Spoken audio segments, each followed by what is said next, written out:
있습니다. 오해라고 하는 한자적인 사전적 정리를 보니까 그릇되게 해석하거나 잘못 알고 있는 것을 오해라 이렇게 하고 있습니다. 내가 알고 있는 것이, 내가 해석하고 있는 것이 그릇되었다, 잘못되었다, 잘못 알고 있다 이런 뜻을 갖고 있어요. 어떤 사물이나 사건에 대해서 우리가 봤습니다, 우리가 들었습니다. 윤석열 대통령이 미국 가가지고 무슨 회의 결과 나오다가 말 실수를 했는데 다 들었어요, 다 알고 있어요. 그런데 어떤 사람들은 해석을 이렇게 해요. 바이든이 이야기한 것이 아니다. 내가 들어보니까 교수들한테 이렇게 의뢰해봤더니 그런 말 한 적이 없다. 이런 식으로 또 해석을 해요. 참 알다가도 모를 그런 세상입니다. 있는 그대로 있는 사실을 받아들이지 않습니다. 잘못되게 그릇된 시각을 가지고 세상을 바라봅니다. 사실 인간은 연약합니다. 완벽하게 모든 걸 볼 수 없고요. 저도 여기 이렇게 서 있지만 앞에 것만 봅니다. 뒤에는 못 봐요. 제가 이렇게 민경이를 보지만 민경이 뒤에는 못 봐요. 앞에 있는 모습만 봅니다.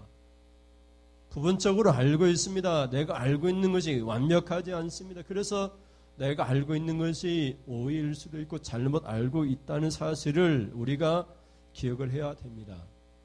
앞에 있는 화면을 볼까요? 시각장애인들이 난생처음 코끼리를 봤습니다. 저 화면이 흐릿할 수 있는데 보니까 코끼리가 있고 코끼리를 만지는 시각장애인들이 있습니다. 여러분 보면은 배를 만져본 사람은 벽이라고 생각하고 코끼리 코를 만진 사람은 코끼리는 뱀이야 이렇게 말하는 것입니다. 시각장애인들은 이 촉감이 좋기 때문에 자기가 만지면 완벽하게 알 수 있다고 생각한 거예요.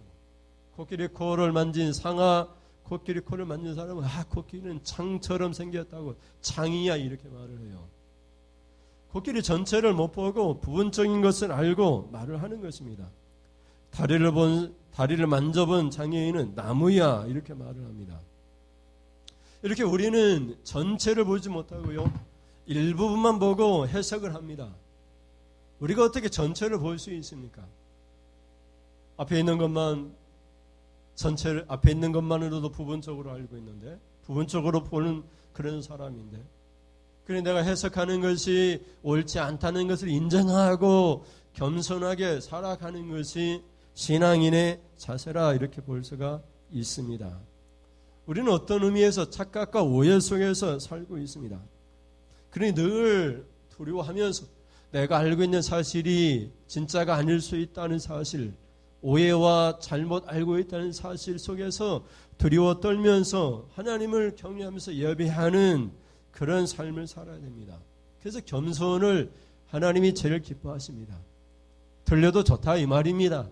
겸손하기만 하면 구원하신다고 하나님이 약속해 주셨어요. 우리가 완벽해질 수 없으니까 오해할 수도 있지만 겸손하기만 하면 하나님이 구원해 주신다는 것입니다. 그런데 내가 알고 있는 것이 진짜야, 불변의 진리야 이렇게 말을 하는 사람은 교만한 사람이고, 이런 사람들은 하나님께서 인정하지 않습니다. 그리고 그들은 패망의 길로 하나님께서 몰아가십니다. 잠언서 16장 18절 말씀 보십시오. 화면에 더 있지만 다 생략하고 잠언서 16장 18절을 같이 읽겠습니다. 시작. 교만은 패망의 선봉이요 거만한 마음은 넘어짐의 앞잡이이니라. 아멘. 앞에 있는 교만이나 뒤에 있는 거만이나 다 같은 말입니다. 두 번이나 걸쳐서 강조합니다. 패망의 선봉이요 지름길이요 앞잡이 같은 말이죠. 패망이나 넘어짐이나 같은 말입니다. 그러므로 교만하거나 거만한 사람들, 자기 생각이 옳다라고 너무 지나치게 주장하는 사람들은 이미 넘어진 사람들입니다. 망한 사람들입니다. 반면에 하나님은 자기 백성들을 겸손한 자로 보시고 겸손한 자를 자기 백성으로 여기시면서 그들을 구원하기를 기뻐하십니다. 시편 149편 4절 말씀 같이 읽습니다. 여호와께서는 자기 백성을 기뻐하시며 겸손한 자를 구원으로 아름답게 하심이로다. 여러분, 우리 아이들을 키우면서 우리 예전이가 잘못했네요. 누나한테 잘못했네. 또는 엄마한테 잘못했네. 그래도 예전에 아무리 잘못했어도 어떻게 하면 다 용서가 돼요? 내가 잘못했네요. 언니, 내가 잘못했네. 누나, 앞으로 잘할게. 그러면 끝나잖아요. 근데 내가 잘했다고, 내가 잘못한 것이 뭐냐고, 그러면은 매를 더 맞는 것이죠. 하나님은 겸손하면 하나님은 구원해 주십니다. 우리가 아무리 잘못해도 하나님 내가 잘못했습니다. 내가 겸손히 회개합니다. 우리가 스스로 자신을 낮추고 겸손해지면 하나님은 그런 사람을 자기 백성으로 삼으세요. 너는 내 아들이야. 예준아, 너는 잘못했어. 내 동생이야. 언니가, 누나가 책임질게. 하나님께서 우리 예준이를 기뻐하셔서 자기 백성을 삼으셔서 구원하시고 축복해 주시는 줄을 믿습니다. 왜 그래요? 우리는 완벽하지 않기 때문에 그래요. 목사님도 잘못할 수 있고 모든 사람이 오해할 수 있습니다. 그래, 모든 성도들은 어떻게 해야 돼요? 겸손해져야 됩니다. 내가 알고 있는 것이 사실 진짜 완벽하지 않습니다. 늘 고백해야 됩니다. 내가 알고 있는 사실이 잘못될 수 있다는 사실을 인정하고 우리가 살아야 됩니다. 여기 시편 149편을 보면 여호와께서는 어떻게 하세요? 자기 백성을 기뻐하십니다. 대꾸로 나오는 말이 뒤에 나오죠. 자기 백성은 누구죠? 겸손한 자입니다. 반대로 얘기하면 겸손하지 않는 사람은 누구예요? 하나님의 백성이 아닙니다. 하나님의 백성은 겸손합니다. 하나님의 백성은 하나님이 기뻐하십니다. 겸손한 하나님의 백성들은 하나님께서 구원하시는 것이 하나님 앞에 아름답고 선하고 기뻐하시는 일입니다. 하나님은 자기 백성을 구원하기를 기뻐하세요. 그런데 그 백성들이 누구냐? 겸손한 사람들입니다. 겸손한 사람들. 늘 언제나 자신을 낮추는 사람입니다. 늘 언제나 섬기기를 원하는 그런 사람들을 하나님께서 구원하시기를 기뻐하신다고, 아름답게 하신다라고 선포하고 있는 모습을 보게 됩니다. 그런데 여러분, 우리가 얼마나 교만합니까? 얼마나 부분적인 지식을 가지고 전체를 다 알고 있는 것처럼 그렇게 말을 합니까? 아이고, 우리가 사람 사귀 보니까요, 처음에 저 사람 우락부락하고 대화도 하기 싫고, 처음에 말을 텄을 때에 아이고 막 상처가 돼가지고 가까이 가기도 싫은데 사귀다 보니까 저 사람 같은 사람이 없는 거예요. 나를 늘 도와주고 늘 힘있게 하고 저 사람같이 나의 힘이 되어지는 사람이 없는 거예요. 그런데 어떤 사람은 처음에는 너무 좋았습니다. 친구가 되고 싶었습니다. 그래서 좋은 관계를 유지하고 싶었습니다. 그런데 어떤 계기로 인해서 오해가 생겨가지고 정말 원수보다 못한 그런 사람이 되어지게 되는 것을 보게 돼요. 왜 그렇습니까? 이건 다 오해에서 비롯된 것이라는 사실을 알게 되죠. 그러면 여러분, 신앙인들도 오해할 수 있는데 어떤 것을 오해하는지 첫째로요, 같이 보시겠습니다. 첫째, 신앙인들은 성경을 오해할 수가 있습니다. 여러분, 우리는 성경을 읽습니다. 읽으니까 복된 사람입니다. 그러나 읽으면서도 성경을 오해할 수 있어요. 그래서 읽으면서도 우리가 축복된 사람이 아니라 하나님으로부터 미움받는 사람이 될 수 있어요. 성경을 오해하면 그렇습니다. 성경을 오해하지 않고 있는 그대로, 있는 사실 그대로 진리로 받아들일 수 있고 정말 성경을 잘 풀고 해석해야 됩니다. 그래서 사도 베드로는 성경은 사사로이 풀어서 해석해서는 안 된다고 경고합니다. 베드로후서 1장 20절 말씀 21절 보겠습니다. 20절 시작. 먼저 할 것은 성경의 모든 예언은 사사로이 풀 것이 아니니 예언은 언제든지 사람의 뜻으로 낸 것이 아니요 오직 성령의 감동하심을 받은 사람들이 하나님께 받아 말한 것임이라. 아멘. 여러분, 21절에 보면 예언은, 성경은 이런 말이죠. 성경은 언제든지 어떻게 해요? 사람의 뜻으로 낸 것이 아니요. 이 말이 뭡니까? 20절에 가면 성경을 해석할 때 사람의 뜻으로 해석하지 말라는 것이에요. 그것이 사사로이 성경을 푸는 거예요. 성경의 모든 예언은, 모든 성경은 사람의 뜻으로 풀어내서는 안 돼요. 오직 성령의 감동을 받아서 21절에 가면 오직 성령의 감동을 받아서 성령을 해석하고 성령이 깨닫게 하는 대로 깨달아야 됩니다. 내가 성경을 읽을 때 성령이 그만큼만 알게 하시면 그만큼만 알아야 돼요. 더 알려고 해서는 안 됩니다. 우리 환경과 우리 상황에 따라 성령이 해석해 주는 대로 그까지만 해석해야 됩니다. 왜? 성령이 그만큼만 감동시켜주기 때문에 그래요. 성경을 기록하는 성경 기자도 오직 성령의 감동하심을 받아서 성령의 감동을 받은 그 사람들이 하나님께 받아서 말한 것이라고 말을 하고 있습니다. 오늘 설교를 들으면서 목사님 왜 설교가 저 모양이야? 내가 생각하는 성경과 목사님이 해석하는 성경 말씀 이 설교가 왜 이렇게 다르지? 그렇게 우리가 따지고 우리 같은다면은 예배가 엉망이 되어지는 것이죠. 말씀을 판단하는 자가 되어버리면 우리가 예배자가 아니라 판단자, 심판자가 되어버리는 것이죠. 그러면 성도 여러분, 하나님 말씀을 우리가 들을 때 성령의 감동하심을 받고 성경을 해석하십시오. 성령이 해석하게 되는 대로 해석하십시오. 내 뜻을 가지고 성경을 해석해서는 안 되는 것이죠. 그래서 우리는 성령이 감동을 주시도록 두려움과 떨림으로 성경을 읽고 또 말씀을 들을 때에도 성령이 나로 하여금 깨닫게 하는 그 깨달음이 우리에게 있도록 말씀을 들을 때에도 두려움과 떨림으로 말씀을 들을 때 그 예배가 하나님 기뻐하시는 축복된 예배가 되는 것을 보게 됩니다. 여러분, 겸손은 축복입니다. 잠언서 22장 4절을 보십시오. 시작. 겸손과 여호와를 경외함의 보상은 재물과 영광과 생명이니라. 아멘. 여러분, 겸손하십시오. 여호와를 경외하십시오. 경외 속에서는 하나님을 예배하는 것이 포함되어 있어요.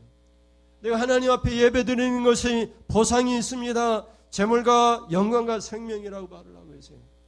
내가 하나님 앞에 예물을 드립니다. 찬송을 드립니다. 하나님 앞에 두려움과 떨림으로 말씀을 듣습니다. 이 순간순간이 내게는 보상이 있고 축복이 있는 시간입니다. 그 보상은 재물도 있고 영광도 있고 또 이 자문이 얘기하는 것처럼 우리가 예배드리는 이 예배 가운데 생명이 있는 시간이라고 하는 이 고백이 우리 가운데 있는 것을 보게 돼요. 그러니 여러분, 우리가 성경을 읽으면서도 오해하고 성경을 읽으면서도 교만해질 수 있습니다. 설교를 들으면서도 우리가 교만해질 수 있어요. 하나님께 예배드리는 것이 아니라 오히려 우리가 예배를 받는 사람이 되어져서 섬기는 시간에, 하나님을 섬기는 시간에 우리가 누군가로부터 섬김을 받으려고 하는 그런 교만의 사람이 돼가지고 말씀을 해석하고 난도질하는 그런 어리석은 사람이 될 수 있다는 사실을 기억하고 두려움과 떨림으로 하나님 앞에 예배하는 이 시간이 될 수 있기를 주님의 이름으로 축원을 드립니다.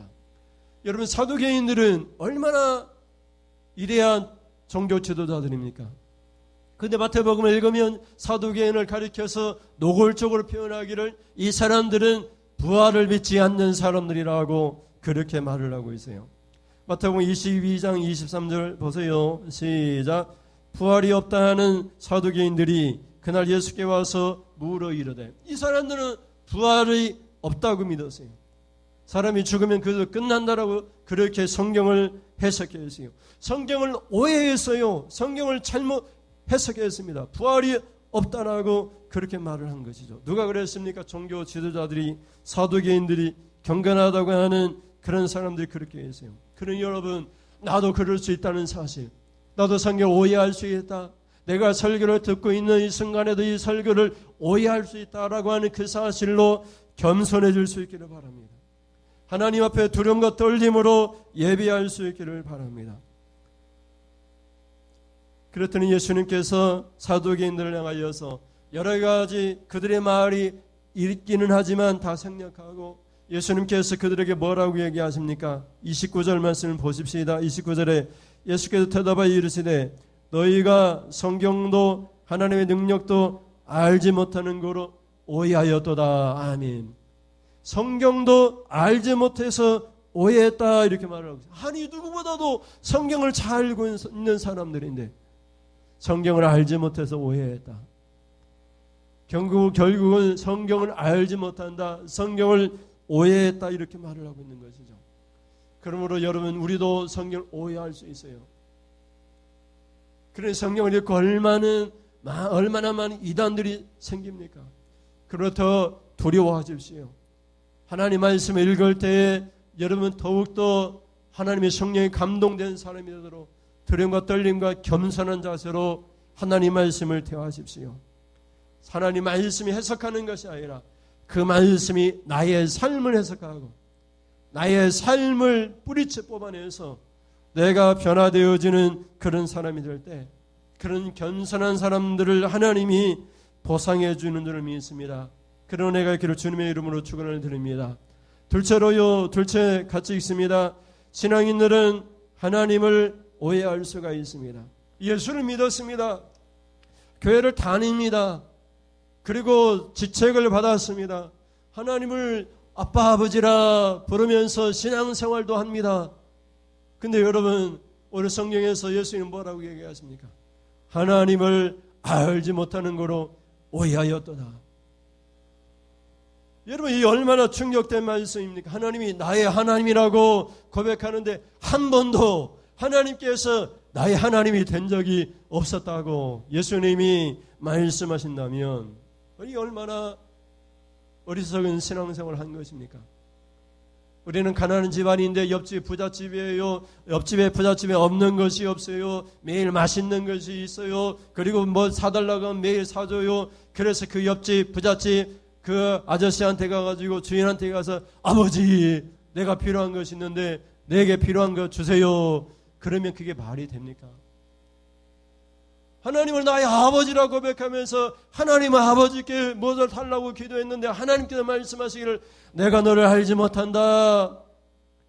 네가 하나님을 알지 못해서 오해하고 있다. 네 하나님이라고 오해하고 있다. 부잣집 주인의 말을 하는 거예요. 가난한 그 이웃집 아들에게 너는 내 아들이 아니다. 이놈은 너 오해했구나. 나는 네 아버지가 아니다. 너 같은 자식을 둔 적이 없다. 이렇게 말을 한다면 얼마나 불행한 사람입니까? 하나님께서 여러분이 하나님 아버지가 되심을 믿습니다. 하나님을 알고 하나님을 영화롭게 하는 그런 신앙인의 삶을 살 수 있기를 바랍니다. 신앙인들 중에 오늘 본문에 특히 사두개인들은 예수님 말씀하십니다. 하나님을 알지 못하는 거로 오해하고 있다. 하나님은 어떤 하나님이냐? 죽은 자의 하나님이 아니라 산자의 하나님이라. 여러분은 살아있습니까? 죽어있습니까? 하나님에 대하여 죽어있는 영혼은 아닙니까? 예배드리면서 예배하는 이 시간에도 우리 영혼이 죽어있다면 하나님은 우리 하나님이 아니라고 예수님을 통해서 선포하고 있는 것을 보게 돼요. 이 32절 말씀을 보세요. 32절에 나는 아브라함의 하나님이요 이삭의 하나님이요 야곱의 하나님이로라 하신 것을 읽어보지 못하였느냐. 같이요 읽습니다.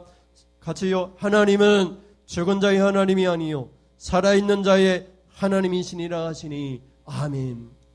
여러분 우리가 불신자들을 가리켜서 영혼이 죽었다 이렇게 말을 해요. 그 영혼을 살려주세요 그렇게 말을 해요. 그 영혼이 지옥 불구덩이에서 불타고 있어요. 영혼의 시간으로 따지면 언젠가는 불탈 것이기 때문에 이미 불타고 있다고 우리가 믿어요. 우리 예수 그리스도를 믿음으로 이미 구원받았다고 그렇게 믿어요. 그러니 여러분 구원받은 사람이 살아있는 사람이요 생명을 얻은 사람이요 영생을 가진 사람이듯이 여기서 죽은 자는 하나님께 대하여 죽은 자를 의미해요. 그러니 여러분 하나님께 대하여 살아있는 사람은 하나님을 두려워하고 이곳에 하나님이 계신 믿고 살아계신 하나님께 일하실 것을 믿고 살아있는 삶의 예배의 사세를 가지는 거예요. 살아있는 하나님 앞에 우리가 어떻게 그렇게 예배를 드릴 수 있느냐고 자신을 향하여 두려워 떨면서 예배자의 자세로 겸손하게 서는 것이 살아있는 성도의 모습이고 하나님은 그런 사람이 하나님이라고 선포하고 있는 거예요. 여러분 죽은 사람이 계속해서 하나님은 나의 하나님이라고 고백한다면 예수님이 오늘 본문의 말씀을 하고 있지 않겠어요? 하나님은 죽은 자의 하나님이 아니요 살아있는 자의 하나님이라 이렇게 말씀하고 있는 것을 보게 돼요. 로마서 1장 21절을 보세요. 같이 봅니다. 21절에 하나님을 알되 하나님이 영화롭게도 아니하며 감사하지도 아니하고 오히려 그 생각이 허망하여지며 미련한 마음이 어두워졌나니. 이 말씀이 무슨 말씀입니까? 불신자들은 하나님을 알고 있어요. 일반 계시를 통해서 자연을 보면서 하나님은 살아계시다 그렇게 고백을 해요. 막 어떤 엄청난 축복을 갑자기 받으면 하나님이 은혜다, 하나님은 과연 살아계시다, 저절로 감사가 나와요. 하나님을 알지만 그 아는 것이 사실은 모르는 거예요. 하나님 알면 하나님을 어떻게 해야 되고 21절에 하나님 영화롭게 해야 됩니다. 하나님께 영광 돌리며 하나님께 예배해야 됩니다. 하나님 앞에 감사해야 됩니다. 그냥 감사가 저절로 나와요. 우리 예배 시간에도 예배 드릴 때에도 그냥 감사가 저절로 나오고 하나님께 영광 돌립니다. 영광 찬송을 돌립니다. 찬송이 왜 안 나와요? 찬송이 저절로 나와요. 영광을 돌립니다. 하나님 앞에. 나의 하나님 아버지께 영광을 돌리는 그런 삶을 살게 돼요. 그런데 여러분, 하나님을 알지만 불신자들은 로마서는 뭐라고 얘기해요? 오히려 그 생각이 허망해졌다 말을 해요. 그들의 마음이 미련해졌다, 어두워졌다, 그렇게 말을 해요. 그래서 그렇게 더듬어 찾아 하나님을 버러지 형상으로 바꾸어서 우상을 만들고 부처님을 만들고 조상신을 만들고 그래가지고 그것이 하나님이라 이렇게 고백한다라고 로마서는 말을 하고 있는 것을 보게 돼요. 사실은 하나님을 알지 못하는 거예요. 하나님을 오해하고 있는 거예요. 예수님이 사두개인들에게 말씀하잖아요. 너희가 하나님을 알지 못하는 걸 오해하였도다. 하나님은 죽은 자의 하나님이 아니요 살아있는 자의 하나님이시다. 여러분이 살아있는 자, 여러분의 하나님이 될 수 있기를 주님의 이름으로 축원드립니다. 여러분의 영이 죽어있으면 하나님 여러분의 하나님이 아닙니다. 여러분의 영이 살아있으면 살아있어 하나님이 영원하게 하고 하나님 앞에 온전한 예배드리고 하나님 앞에 감사하면서 그렇게 살면은 여러분의 영이 살아있습니다. 그 하나님께서 여러분이 하나님이 되어주시고 여러분을 책임져 주십니다. 여러분을 축복된 길로 인도해 주십니다. 그런 은혜가 있기를 주님의 이름으로 축원을 드립니다. 마지막으로 셋째로요, 같이 있습니다. 셋째는 신앙인들은 부활 때를 오해할 수가 있습니다. 여러분 사도신경을 외우면 거룩한 공예, 곧 교회조 성도가 서로 교통하는 것과 죄를 사하여 주시는 것과 뭐요? 몸이 다시 사는 것을 믿사옵나이다 이렇게 고백을 해요. 여러분 부활을 믿습니다. 근데 그 부활할 몸이 어떤 몸입니까? 예수님 믿으니까 천국 갑니다. 부활합니다. 그러면 죽어봐야지 알지 이렇게 말을 하는 신앙인들도 볼 수 있어요. 뭘 죽어봐야 합니까? 성경이 이미 부활을 말씀하고 예수님이 부활하셨는데 또 성경이 부활에 대하여 우리가 확고하게 말씀하고 있는데 어떤 사람들은 또 그래요. 아주 믿음 좋은 사람이 죽어가지고 천국 가가지고 자식들을 위하여 기도하고 있다라고 그렇게 터무니없는 말을 해요. 어떻게 천국 가가지고 자식들을 놓고 기도합니까? 천국은 전혀 다른 세상인데 어떻게 이 땅을 위하여 기도합니까? 여러분 올챙이가 개구리가 되면 개구리가 올챙이인 척 기억합니까? 여러분 파리가 옛날 똥통에서 살다가 기도리로 있다가 파리가 되었는데 그 기도리 쪽을 기억합니까? 기억 못해요. 전혀 다른 삶이기 때문에. 우리도 노년이 되었지만 어릴 적 기억합니까? 지금 아파서 골골하고 힘들어 죽겠는데 어릴 때 기억합니까? 다 잊어버립니다. 근데 천국이라고 하는 전혀 다른 세계 속으로 우리가 들어가는데 어떻게 이 땅에 이렇게 기억하고 이 땅에 남아있는 사람들을 위하여 기도해 줄 수 있습니까? 근데 이 사두개인들은 말을 해요. 7명의 형제가 있는데 큰형이 아내가 형수님이 있었는데 형이 죽어서 그 형수를 이 성경의 법대로 작은 둘째 형이 아내로 맞이했다 이 말이에요. 씨를 남겨야 되니까. 그 둘째 형도 죽고 셋째도 맏형 형수를 아내로 맞이해서 씨를 남겨주려고 했는데 그 둘째 형도 죽고 셋째도 죽고 다 7가지 죽었는데 그러면 부활 때 누구의 아내가 되냐? 남편이 7명인데 누구의 아내가 되냐? 이따위 소리를 하고 있으니까 예수님이 오해하고 있다 이렇게 말을 하고 있는 것을 보게 돼요. 여러분 부활 때에는 어떤 모습으로 우리가 서게 됩니까? 마태복음 30절 22장 30절 여기 말씀하십니다. 같이 볼까요? 부활 때에는 뭐요? 장가도 아니 가고 시집도 아니 가고 하늘에 있는 전사들과 같으니라. 아멘. 오늘 김기분 집사님이 하나님 부르심을 받고 천국에 가게 되면 김기분 집사님의 모습이 누구의 모습으로 변해요? 전사들과 같으니라. 전사들보다 더 뛰어난 모습으로 바뀔 줄을 믿습니다. 우리가 죽으면 부활 때에는 우리 몸이 천사들과 같으리라. 천사들은 결혼하지 않아요. 천사들은 이 땅을 생각하지 않아요. 이미 끝났어요. 이미 상급 다 받고 천국 생활하는 거지. 이 땅에 돌아오지도 않아요. 제사밥 먹으러 오지도 않아. 천국이 너무 좋아서. 맨날 잔치집인데 맨날 잔치하고 천사들이 수종 들고 있는데 무슨 이 세상에 잔치밥 먹으러 제사밥 먹으러 오냐고요. 그건 우리 생각이지. 성경을 오해하고 부활을 오해하니까 사람들이 그런 거예요. 근데 예수님이 뭐라고 얘기해요? 분명히 3절에 말을 하죠. 같이 읽을까요? 부활 때에는 뭐요? 장가도 아니 가고 집도 아니 가고 어떻게 돼요? 하늘에 있는 천사들과 같으니라 이렇게 말을 하고 있죠. 그러니 여러분, 내가 천사들보다 같고 천사들과 같아서 그리스도 같은 형상으로 변하고 하나님 보호하지 않게 될 그런 엄청난 사람인데 이 세상에도 누추하게 산다라고 누가 나를 뭐라고 할 수 있겠어요? 이 세상에서 아무리 힘든 고달픈 인생이라 할지라도 이 장차 눌려 하나님의 하늘의 영광에 비하면 그 고난은 아무것도 아닌데요. 당당하게 순교할 수 있습니다. 당당하게 고난과 핍박을 받을 수 있어요. 장차 우리에게 주실 영광이 상급이 너무나 엄청나고 크긴 것이기 때문에 여러분, 신앙인들은 부활 때를 오해해서는 안 됩니다. 부활 때는 십도가 아니 가고 장가도 아니 가고 완벽하게 천사들과 같은 모습으로 바뀐다는 사실을 깨닫고 이 세상에는 고달픈 신앙의 길이라 하더라도 견디고 이 세상의 신앙생활 아무렇게나 하지 말고 장차 우리가 누릴 하늘의 영광을 바라보고 상급을 바라보고 겸손하게 하나님이 영화롭게 하면서 하나님 앞에 감사하면서 예배하면서 그렇게 살 수 있기를 주님의 이름으로 축원을 드립니다. 또 신앙인들은 사람들을 오해할 수 있어요. 내가 민경이를 오해할 수 있고 예준이를 오해할 수 있어요. 우리는 다 연약합니다. 지식이 있으면 완벽하지 않아요. 소경에 불과합니다. 코끼리를 만져보고 우리는 코끼리 코를 만지고 뱀이네 다리를 만지고 보고 나무네 그는 허튼 소리를 하고 있단 말이에요. 그러면 더 겸손해지십시오. 내가 알고 있는 지식이 부분적이라는 사실을 깨닫고 하나님의 성령이 가르쳐주시는 진리 앞에 꼬꾸라지시고 진리의 말씀 앞에 순종하십시오. 하나님은 겸손한 자를 기뻐하시고 구원으로 인도하시기를 아름답게 하신다라고 말씀하신 걸 기억하십시오. 우리 찬송하면서 같이 기도하겠습니다. 주 품에 품을 서서 찬송하겠습니다.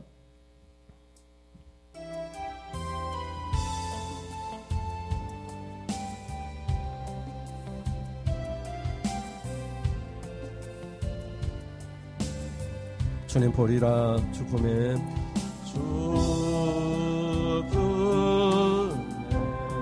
품을 서서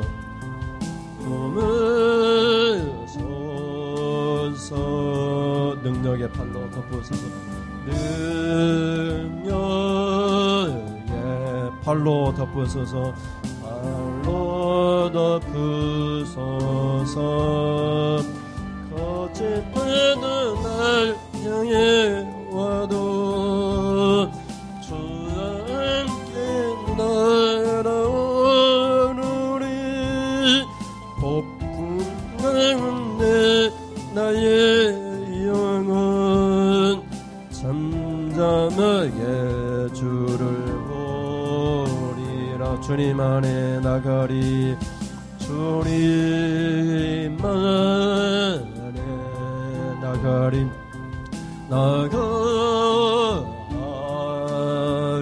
주 능력 믿네 주 능력 나 잠잠히 믿네 나 잠잠히 믿네 거친 파도는 나를 향해 와도 주와 함께 날아오르리 폭풍 가운데 나의 영혼 잠잠하게 주를 보리. 한 번 더 주 품에 품으소서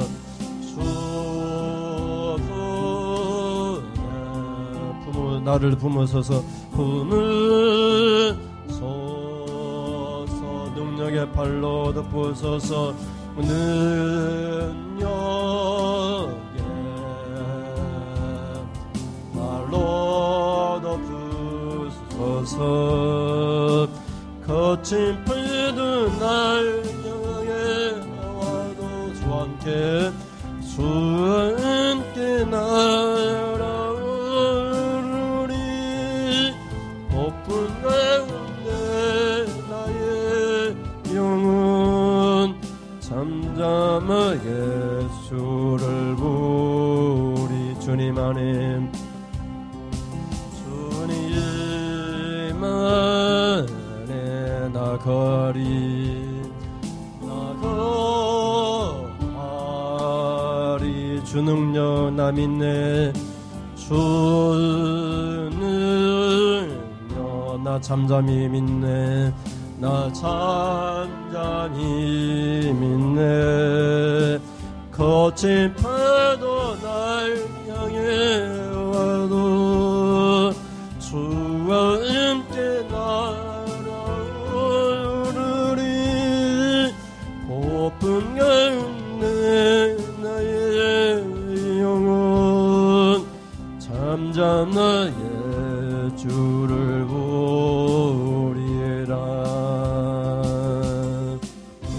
기도하겠습니다. 하나님, 주님을 믿습니다. 주님의 행하시는 일을 기다립니다. 주님을 잠잠히 기다리는 자는 복이 있다고 했습니다.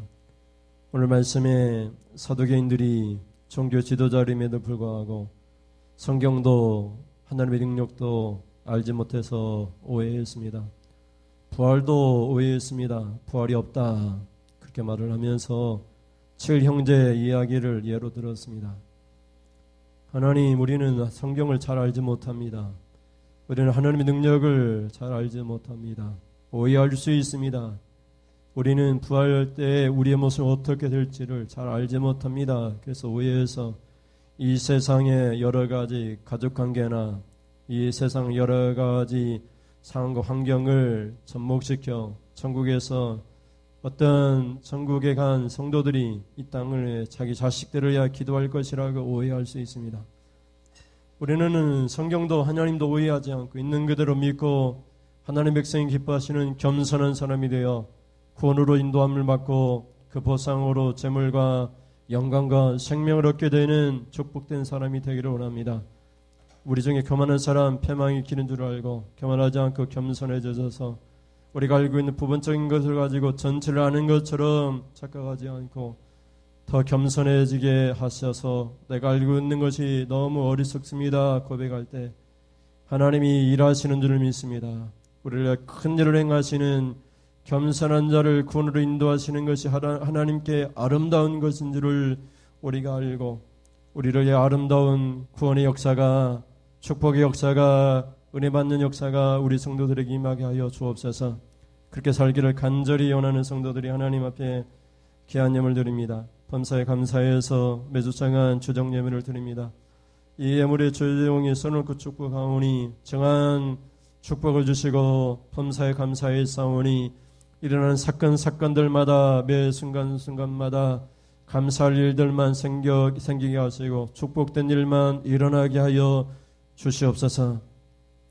오늘 예배 드린 모든 성도들에게 하나님 말씀대로 살기로 결단합니다.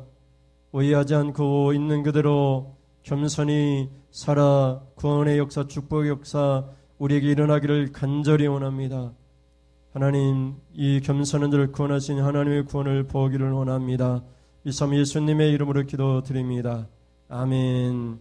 하나님 아버지, 지금은 우리가 부분적으로 알고 있는 것을 전체인 줄 알고 오해할 수 있다는 사실을 깨닫고 우리가 더 겸손해지겠습니다. 성령이 진리를 가르쳐 주시면 순종하겠습니다. 내가 알고 있는 것이 잘못됐습니다. 고백하겠습니다. 겸손한 자가 되어 구원과 보상을 받겠습니다. 결단으로 돌아가는 사랑하는 성도님들 머리머리에 우리 주 예수 그리스도의 은혜와 하나님 아버지의 사랑하심과 성령의 교통하시고 진리를 가르쳐 주시고 때로는 탄식하시는 놀라운 역사가 지금부터 영원 무궁토록 함께 있을지어다. 아멘. 하나님 감사합니다. 하나님 우리 성도를 축복하여 주옵소서. 주를 하나님 든든히 세워주시고 붙들어 주시옵소서.